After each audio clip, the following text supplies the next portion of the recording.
जात पात का करो विदाई, हम सब हिंदू भाई भाई। जात पात का करो विदाई, हम सब हिंदू भाई भाई। जात पात का करो विदाई, हम सब हिंदू भाई भाई। जात पात का करो विदाई, हम सब हिंदू भाई भाई। जात पात की करो विदाई, हम सब हिंदू भाई भाई। जात पात की करो विदाई। हम सब हिंदू भाई भाई। गुरुजी, हाँ, अंधेरा हो रहा है, लग रहा है कहीं रुकना पड़ेगा। अरे चलते रहो, कहीं कोई भी पेड़ दिखेगा रुक जाना, वहीं पे रात को सरे ले लेंगे हम सभी। है चलते रहो चलते रहो।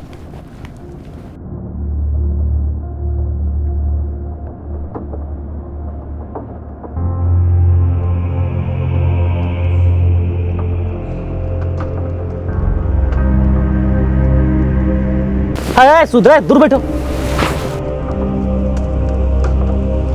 अच्छा एक बात बताओ, पंडित जी ने खीर बनाने के लिए हमको क्यों नहीं बोले हैं?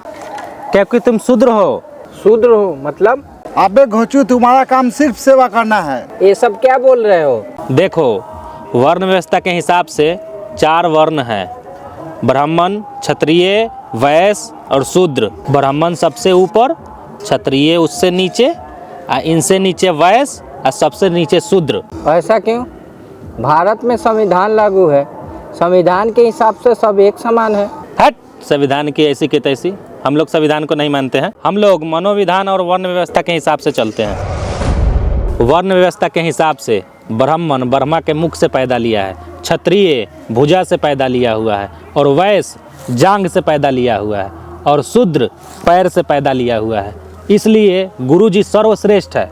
गुरुजी का काम शिक्षा ग्रहण करना, शास्त्र का अध्ययन करना, पूजा पाठ करना और दान दक्षिणा लेना है। देखो, हम क्षत्रिय है और मेरा काम है गुरुजी का रक्षा करना। हम वैश्य है और मेरा काम है व्यापार करना, और तुम शूद्र हो, तुम्हारा काम है तीनों वर्णों का सेवा करना। वर्ण व्यवस्था बनाने वाले और वर्ण व्यवस्था के आधार पर काम बांटने वाले ऐसा क्यों किए? मनु महाराज जिंदा होते तो उनसे पूछते। अरे देखो, चावल पका कि नहीं। अच्छा एक बात बताओ, हम पे शोषण अत्याचार इसलिए होता है कि हम शूद्र हैं? भाग साला, तुमको ज्ञान देने के लिए हम बैठे हैं। देखो, वर्ण व्यवस्था के हिसाब से शूद्र को सलाह देना भी वर्जित है। संविधान लागू होने से पहले मनु स्मृति राज में शूद्रों को धन संपत्ति रखने का अधिकार नहीं था। तुम लोगों को धार्मिक स्थल जैसे मंदिरों में जाने का अधिकार नहीं था। और क्या क्या लिखा है उसमें? किसी भी धर्म शास्त्र का उच्चारण करने पर तुम लोगों का जीभ काट लिया जाता था। धर्म शास्त्र का बात सुनने पर कान में शीशा पिघलाकर डाल दिया जाता था। अगर शूद्र उच्च आसन पे बैठता था तो उसका चूतर कटवा दिया जाता था और राज्य से बाहर कर दिया जाता था। गुरुजी बोले थे कुंभ नहाने से सब पाप धुल जाएगा, क्या मेरा पाप धुल जाएगा? हम शूद्र है इसलिए हम पे इतना अत्याचार होता है, हम कुंभ नहा लेंगे तो आप लोगों के साथ मिल के रह सकते हैं? भाग साला, इसलिए शूद्र को ज्ञान नहीं देना चाहिए। थोड़ा सा ज्ञान क्या दे दिए, सर पे चढ़ने लगा। गंगा नहाओ या महाकुंभ नहाओ, तुम शूद्र हो और शूद्र ही रहोगे। कुंभ नहाकर तुम शूद्र से ऊपर उठ जाओगे तो हमारी सेवा कौन करेगा? अरे साला, मेरा जूता कौन बनाएगा रे? मरे हुए जानवरों का खाल कौन निकालेगा? खीर पक गया, गुरुजी को उठाओ। जाओ गुरुजी को उठाओ। ठीक है गुरुजी, उठिए, खीर पक गया है। साला, ये तो खीर काफी टेस्टी बना है। अगर ये सबके साथ खाएंगे तो खाने को कम मिलेगा। पूरा दिन तो भूखे रहना पड़ा था। क्यों ना कोई ऐसा चाल चले या ऐसा बहाना बनाए कि ये सारा खीर हम अकेले खा लें। आखिर करे तो क्या करें? ऐ सुनो, इस खीर को अभी हम लोग नहीं खा सकते हैं। कारण यह है कि अभी शनि ग्रह चढ़ चुका है। अब इस खीर को हम कल सुबह ही खा पाएंगे। और साथ ही इस ग्रह से अगर बचना है तो एक ही रास्ता है, जो इस रात में सोते वक्त जो बेहतर सपना देखेगा और जिसके सपने में काफ़ी अच्छे सपने आएंगे, वही इस खीर को खा पाएगा। तो अभी एक काम करो, इस खीर को वहीं ढक दो और सब के सब सो जाओ, कल सुबह देखते हैं। अगर ऐसी बात है तो कल ही खाना सही होगा। चलो सोते हैं।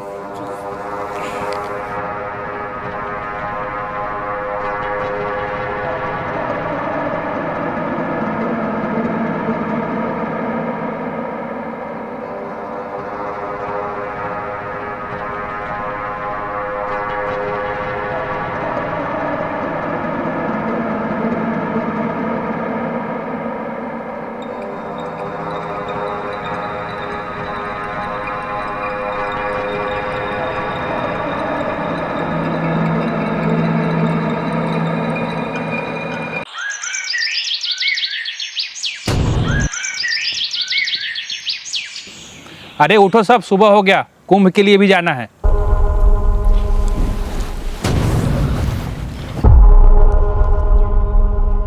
अरे चलो सभी अपने अपने सपने बताओ, किसके सपने में क्या आया। गुरुजी सबसे पहले कौन बोलेगा? सबसे पहले क्षत्रिय बताएगा। मैं तो सपनों में बैकुंठ के सर पे था, वहाँ हमें भगवान विष्णु मिले। उन्होंने कहा कि तुम बहुत अच्छे आदमी हो, इसी तरह बिना पाप किए तुम काम करते रहो और इस खीर पर तुम्हारा अधिकार है। वाह गजब। गुरुजी अब हम बताएं? हाँ बताओ।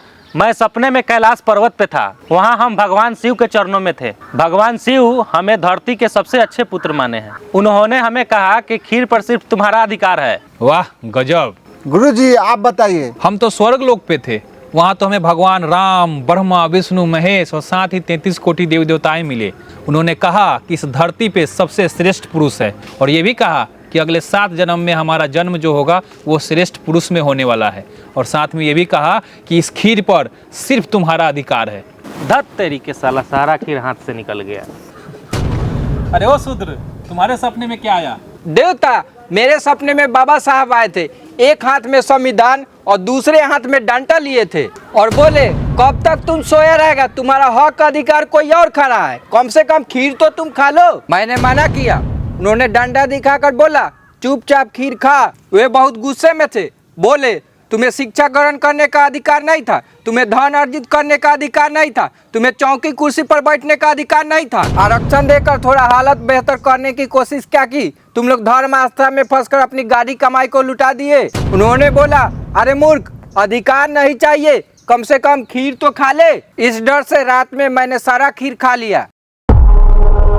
अरे मूर्ख, जब वो आए थे तो हम लोग को उठाया क्यों नहीं? कैसे उठाते? क्षत्रिय था बैकुंठ के सर पे, वैश्य था कैलाश पर्वत पे, आप थे स्वर्ग लोक में, कैसे उठाते? डंडा तो समझ में आता है कि क्यों लाए थे, लेकिन ये संविधान क्यों लेकर आए थे? ये जो तुम खीर खा रहे हो, कल सुबह होगा, ये लोग मारेंगे, यही संविधान तुमको बचाएगा। ये संविधान बचाएगा रे, ये संविधान बचाएगा। साले तुम लोगों की इन्हीं हरकतों की वजह से तुम लोग नीच और अछूत हो। ये थोड़ा सा अक्ल और बुद्धि क्या दे दोगे तो साले सिर पे बैठने लगते हो। अगर ये संविधान नहीं होता ना तो तुम लोग को इतना मारता कि 7 जन्मों में तुम लोग का इंसान का जन्म नहीं होता। मरे हुए जानवरों का खाल निकालना जानते हैं, उस खाल से जूता बनाना जानते हैं, हम जूता मारना भी जानते हैं। ये अधिकार हम लोगों को संविधान में बाबा साहब ने दिया है। कोई साला कुंभ नहाने नहीं जाएगा। चलो पैकिंग करो। ए साला हरामी, तुम अपना रास्ता देख ले, हम कहीं और मांग के खा लेंगे। पैकिंग करो। पूरा काम खराब कर दिया साले।